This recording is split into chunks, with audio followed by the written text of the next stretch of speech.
What inmates eat inside ADX Florence, America's most secure prison. The most secure prison in the United States is designed to disappear people without a trace of normal life. No crowds. No chaos. No noise beyond footsteps, metal doors, and the echo of isolation. Inside ADX Florence, control is absolute. Movement is calculated. And even something as basic as food becomes part of a system built to break routine, enforce discipline, and remind every inmate where they are. But what does a man eat when he spends 23 hours a day alone in a concrete box? The answer isn't just about nutrition. It's about power, about control, and about survival. And what happens when that system decides you don't deserve even a standard meal is something few ever talk about. The box. Inside ADX Florence, every inmate lives in a cell often described as a box within a box. Sound barely travels. Human contact is almost non-existent. The outside world is reduced to a thin slice of sky visible through reinforced glass. Meals don't arrive with conversation. They don't arrive with choice. They arrive through a slot in the steel door, silently pushed in by a correctional officer who rarely makes eye contact. The food tray is one of the only physical connections an inmate has to another human being. And even that connection is controlled, timed, and monitored. 3 times a day, the slot opens. The tray slides in. The slot closes. That's it.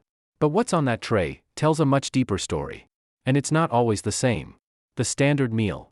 At its most basic level, food inside ADX Florence is designed to meet minimum nutritional requirements. Nothing more. Nothing less. A typical meal might include processed meat, beans, rice, a piece of bread, and occasionally a small portion of vegetables. Breakfast often consists of cereal or oatmeal, sometimes accompanied by powdered milk and a piece of fruit. It's not about taste. It's not about comfort. It's about efficiency. Every calorie is calculated. Every portion is controlled. Meals are standardized to ensure consistency across one of the most tightly regulated environments in the world.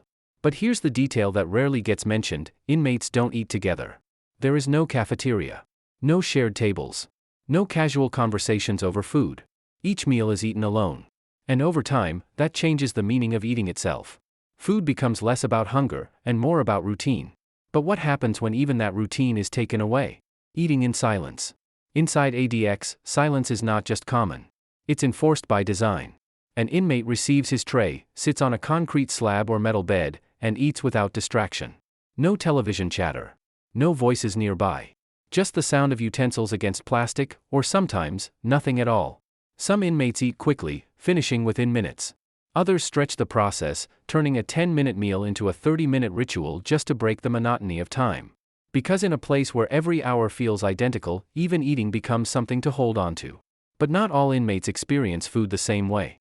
Some begin to lose their appetite entirely. Others obsess over it. And some use it as one of the only forms of control they have left. What they choose to do with that control can determine how they're treated next. Food as control. Inside ADX Florence, food is not just sustenance. It's a behavioral tool.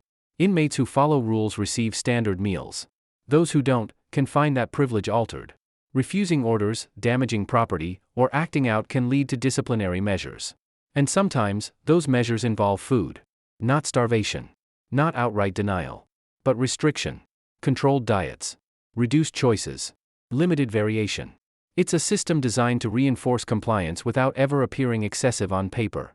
But behind the paperwork, the reality can feel very different. Because when you're already isolated, already cut off from nearly everything, even a small change in food can feel enormous. And then there's something inmates fear even more than bland meals. A punishment diet known simply as the loaf. The loaf. It's officially called a Nutraloaf. Inside prison culture, it's known by a different name, the loaf. A single, dense block made by blending various food items, vegetables, grains, proteins, into a paste, then baking it into a solid form. Nutritionally complete. Technically balanced. But far from appetizing. The loaf is used as a disciplinary measure for inmates who misuse regular food, throwing it, hoarding it, or using it as a weapon. Instead of separate meal components, they receive this. No variety. No texture changes. No comfort. Just the same dense block, again and again. Some inmates eat it without hesitation. Others struggle, forcing themselves through each bite. And a few refuse it entirely. But refusing food inside ADX is not a simple act of protest. It can lead somewhere much darker. When inmates refuse to eat, hunger strikes happen even in the most controlled environments. For some inmates, refusing food is the last remaining form of resistance. A way to assert control in a place where control has been stripped away. But ADX Florence is prepared for that. Medical staff monitor inmates closely. Weight is tracked. Health is assessed. And if an inmate's condition becomes critical, intervention begins. Force feeding is a controversial practice, and while policies vary, the underlying message remains clear: total refusal of food will not be allowed to become fatal. The system will step in. Because in ADX, even the act of starving is regulated. But not every inmate resists food. Some do the opposite. They adapt. And in doing so, they uncover a hidden system most people never hear about. The commissary system. Beyond the standard meals, inmates at ADX Florence have limited access to commissary items. This is where food becomes currency. Instant noodles, peanut butter, crackers, coffee, candy. Small items, but inside these walls, they carry enormous value. Inmates who have funds, often sent by family, can supplement their meals with these goods. But it's not just about eating more. It's about control, comfort, and sometimes, power. Even in isolation, systems of exchange can emerge. Favors traded for food. Food traded for influence. And in a place where direct contact is limited, even indirect systems of power can take shape. Because wherever humans exist, hierarchy follows. But what happens to inmates who have no access to commissary at all? Survival without extras. Not every inmate inside ADX Florence has money. For those without outside support, the standard meal is all they get. No extra calories. No variety. No small comforts. Day after day, meal after meal, the same cycle repeats. And over time, the lack of variation does something subtle but powerful. It erodes anticipation. There's nothing to look forward to. No favorite snack. No change in routine. Just the same tray, pushed through the same slot, at the same times every day. And when time begins to blur, food becomes one of the only markers left. Breakfast. Lunch. Dinner. Not as meals. But as signals that another day is passing. And in ADX Florence, the passage of time is one of the hardest things to endure. But the food system doesn't just affect the body. It affects the mind. The psychology of eating alone. Eating is usually a social act. Across cultures, it's tied to connection, conversation, and routine. Inside ADX Florence, all of that is removed. Meals become silent rituals. And over time, that silence can reshape behavior. Some inmates develop strict eating patterns, controlling every bite as a way to impose order on their environment. Others lose structure entirely, eating irregularly or barely at all. Psychologists have studied the effects of isolation for decades. One consistent finding stands out: when social interaction disappears, even basic human behaviors begin to change. Eating is one of them. And when that change combines with extreme confinement, the results can be unpredictable. Because hunger isn't just physical. It's psychological. And inside ADX, both are constantly at play. But there's one detail about prison food that rarely gets attention. Something hidden in plain sight. The routine that never changes. Consistency is one of the defining features of ADX Florence. Meals arrive at the same times every day. The same procedures. The same trays. The same system. On paper, this creates order. In reality, it creates something else. Predictability. And while predictability can be comforting in some environments, in ADX, it can feel suffocating. Because when nothing changes, time doesn't feel like it's moving forward. It feels like it's standing still. Inmates often describe days blending together. Weeks passing without distinction. And in that environment, even food, something meant to sustain life, becomes part of the monotony. But what happens when that monotony is broken, even slightly? Sometimes, the smallest change can have the biggest impact. And not always in a good way. When food becomes a weapon. In most places, food is harmless. Inside a prison, it can become something else entirely. There have been instances where inmates use food as a form of protest or aggression, throwing it, contaminating it, refusing it entirely. In response, the system adapts. Stricter controls. Modified diets. Increased monitoring. Because in an environment where options are limited, even food can be turned into a tool. And when that happens, consequences follow quickly. Inside ADX Florence, every action is observed. Every behavior recorded. And every response, calculated. But there's one question that lingers beneath all of this: is the food system inside ADX purely about nutrition? Or is it part of something much larger? More than just food. ADX Florence is not designed for comfort. It's designed for control. Everything, from the architecture to the daily schedule, is built to maintain order at the highest level possible. Food fits into that system perfectly. Measured, timed, regulated. Not excessive, not deficient. Just enough. And that phrase, just enough, defines much of life inside ADX. Just enough human contact. Just enough stimulation. Just enough variation to function, but not enough to feel normal. And when you look at it that way, the question of what inmates eat becomes something deeper. It becomes a question of how much of a life is left inside those walls. Because food is more than sustenance. It's experience. It's memory. It's identity. Inside ADX Florence, all of that is stripped down to its most basic form. And what remains is something few people truly understand. The tray and the silence. 3 times a day, the tray arrives. 3 times a day, it disappears. No conversation. No variation. No escape from the routine. Just food, reduced to function. But inside ADX Florence, that simplicity hides something much more complex. Because when you control what a person eats, you're not just feeding them. You're shaping their reality. And in a place built to control every aspect of life, even a meal becomes part of the system. The question is no longer just what inmates eat inside ADX Florence. It's what that food represents.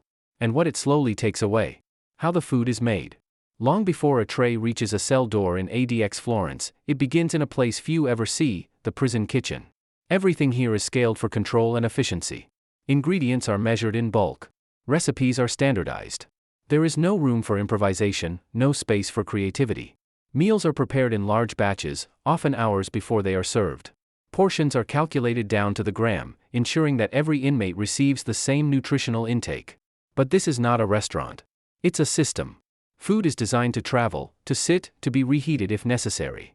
Taste is secondary. Texture is often sacrificed. The priority is durability. Some inmates assigned to kitchen duty in other federal facilities describe the process as mechanical, repetitive motions, strict supervision, and constant monitoring. At ADX, security goes even further. Every movement is watched. Every tool accounted for. Because even here, in a place meant for preparation, control never loosens. And once the food is ready, another process begins, one that ensures it reaches its destination without disruption. The delivery system. Meal distribution inside ADX Florence is a carefully timed operation. Trays are loaded onto secured carts and moved through reinforced corridors under strict supervision. Officers follow precise routes, stopping at each cell in sequence. There are no shortcuts. Each door is approached with caution. The slot is opened. The tray is inserted. The slot is closed. Every action is deliberate. Because even something as routine as delivering food carries risk. Inmates may attempt to block the slot, grab at hands, throw liquids, use the moment to disrupt the system. So officers adapt.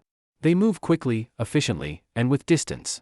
And for the inmate inside, the interaction lasts only seconds. A brief interruption in an otherwise endless silence. But sometimes, even those seconds can escalate. And when they do, the response is immediate. When meals turn into incidents. Not every meal goes smoothly. In a place where tension is constant and control is absolute, even small disruptions can become serious incidents. An inmate might refuse to return a tray. Another might attempt to flood the cell using leftover liquids. Some use food as a form of protest, smearing it, throwing it, turning it into a statement. And in response, restrictions tighten. Meal delivery becomes more controlled. Monitoring increases. Consequences follow. Because inside ADX Florence, behavior is constantly evaluated. And every action, no matter how small, has a response. But beneath these incidents lies something deeper. A question of why. Why does food become one of the few ways inmates express resistance? The answer begins to emerge when you understand just how limited everything else is. The role of hunger in control. Hunger is one of the most basic human experiences. It cannot be ignored. It cannot be postponed indefinitely. And inside ADX Florence, that makes it powerful. Meals are scheduled. Portions are fixed. Access is controlled. Inmates cannot choose when to eat. They cannot store large quantities of food. They cannot cook, customize, or create. Everything is decided for them. And that lack of choice reinforces a central reality of ADX: control belongs entirely to the system. Over time, some inmates stop thinking about food as something to enjoy. They begin to see it as something to manage. Something to endure. And in that shift, something fundamental changes. Because when even hunger is regulated, autonomy becomes almost non-existent. But not every inmate responds the same way. Some adapt in unexpected ways. Invention in isolation. Even in the most controlled environments, creativity finds a way. Inmates with access to commissary items often experiment, combining ingredients to create something different from the standard tray. Instant noodles become the base for improvised meals. Crackers are crushed and mixed with spreads. Simple items are transformed into something that feels, if only briefly, like choice. These creations are not elaborate, but they matter, because they introduce variation. And in a place where everything is predictable, even the smallest change can feel significant. It's not just about taste. It's about reclaiming a fragment of control. But for those without access to commissary, that option doesn't exist. And the difference between those two experiences can be profound. Inequality inside isolation. ADX Florence is designed to eliminate hierarchy through isolation. But even here, differences emerge. Inmates with financial support from outside can supplement their meals, adding calories, flavor, and variety. Those without support rely entirely on the standard system. The gap isn't just physical. It's psychological. One group has options. The other does not. And in an environment where options are already scarce, that difference can feel amplified. It shapes daily experience. It influences morale. And over time, it can affect how inmates cope with confinement itself. Because inside ADX, even small advantages matter. And food is one of the few areas where those differences can still exist. Long-term effects. Life inside ADX Florence is not measured in days. It's measured in years. Sometimes decades. And over that time, the impact of the food system becomes more apparent. Physically, most inmates receive enough nutrition to survive. But survival is not the same as well-being. The lack of variety, the absence of fresh ingredients, and the repetitive nature of meals can take a toll. Mentally, the effects can be even more significant. Eating the same food, in the same place, under the same conditions, day after day. It reinforces the sense of stagnation. Of being stuck. Of existing in a loop with no clear end. And when that feeling sets in, it can change how a person sees time itself. But perhaps the most striking detail is this: after enough time inside ADX, some inmates stop noticing the food altogether. It becomes background. Another part of the system. Another element of control. And when that happens, something deeper has already changed. The final reality. There is no single answer to what inmates eat inside ADX Florence. On the surface, it's simple. Standardized meals. Controlled portions. Occasional commissary items. But beneath that simplicity lies something more complex. Food inside ADX is not just about nourishment. It's about structure. About discipline. About maintaining a system where every detail is accounted for. And for the men inside, it becomes something else entirely. A routine. A marker of time. A reminder of where they are. And of how little they control. Because in a place designed to remove almost every choice, even something as basic as a meal becomes part of a much larger reality. One that extends far beyond the tray. The last thing that remains. In the outside world, food is easy to overlook. It's part of daily life, chosen, shared, enjoyed without much thought. Inside ADX Florence, it's different. Every meal is delivered, not chosen. Every bite is taken in isolation. Every day repeats the one before it. And over time, food loses its identity. It stops being something to look forward to. It becomes something to get through. But maybe that's the point. Because in a place built on control, routine, and isolation, even the smallest human experiences are reshaped, simplified, reduced, until all that remains is function and silence. The first meal inside ADX. For many inmates, the first meal inside ADX Florence is not memorable because of what it is, but because of what it represents. Arrival at ADX is the end of a long chain: courtrooms, transfers, holding facilities, movement, noise, human contact. Then suddenly, it stops. The first tray arrives like all the others will. Pushed through a slot. No explanation. No conversation. And in that moment, reality sets in. This is how everything will be now. No dining hall. No shared space. No human interaction around something as basic as eating. Just a tray, a cell, and silence. Some inmates eat immediately, driven by hunger or routine. Others hesitate. Not because of the food itself, but because they understand what it means. And what comes next is even harder to accept. Time measured in meals. Inside ADX Florence, clocks exist. But they don't always matter. Time isn't measured the way it is outside. There are no meetings. No appointments. No social plans. Instead, time is broken into segments defined by routine. And meals become one of the clearest markers. Breakfast arrives. Hours pass. Lunch arrives. More silence. Dinner arrives. Another day nearly gone. For inmates, these moments become anchors. Without them, time begins to blur. Days stretch. Weeks collapse. And eventually, it becomes difficult to distinguish one day from another. So the arrival of a tray becomes more than just food. It becomes proof that time is still moving, even if it doesn't feel like it. The body adapts. The human body is remarkably adaptable. Inside ADX Florence, it has to be. Meals are consistent in timing and portion. Over time, the body adjusts to expect food at specific hours. Hunger begins to follow a schedule. Metabolism adapts to routine intake. And physical cravings, at least for some, begin to fade. But adaptation comes with a cost. Variety disappears. Taste becomes less important. Food becomes predictable. And when the body adapts to predictability, the mind often follows. Some inmates report losing interest in what they eat. Others become highly sensitive to even the smallest changes, a slightly different texture, a rare addition of fresh fruit.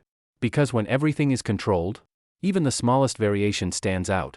And sometimes, those variations carry meaning far beyond the plate. Rare moments of change.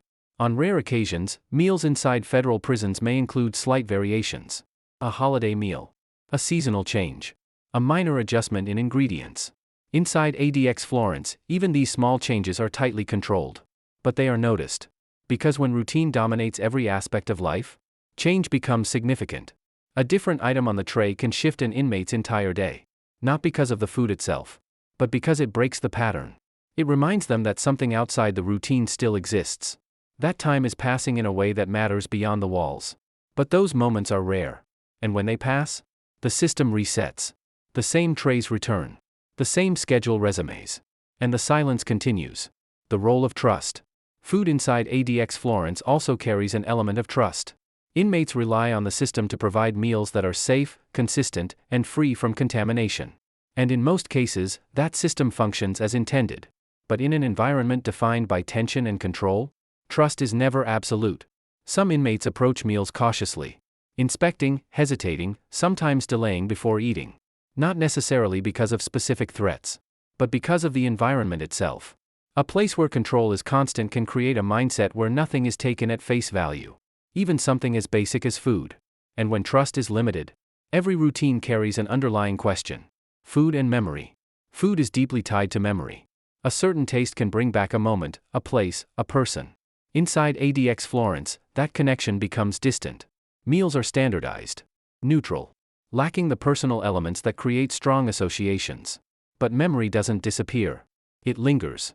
Inmates may think about meals from the past, home-cooked food, shared experiences, familiar flavors. And in contrast, the present becomes even more stark.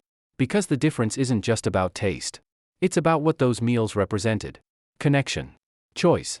Identity. Inside ADX, those elements are largely absent. And the longer an inmate remains, the more those memories can feel like something from another life. Control without violence.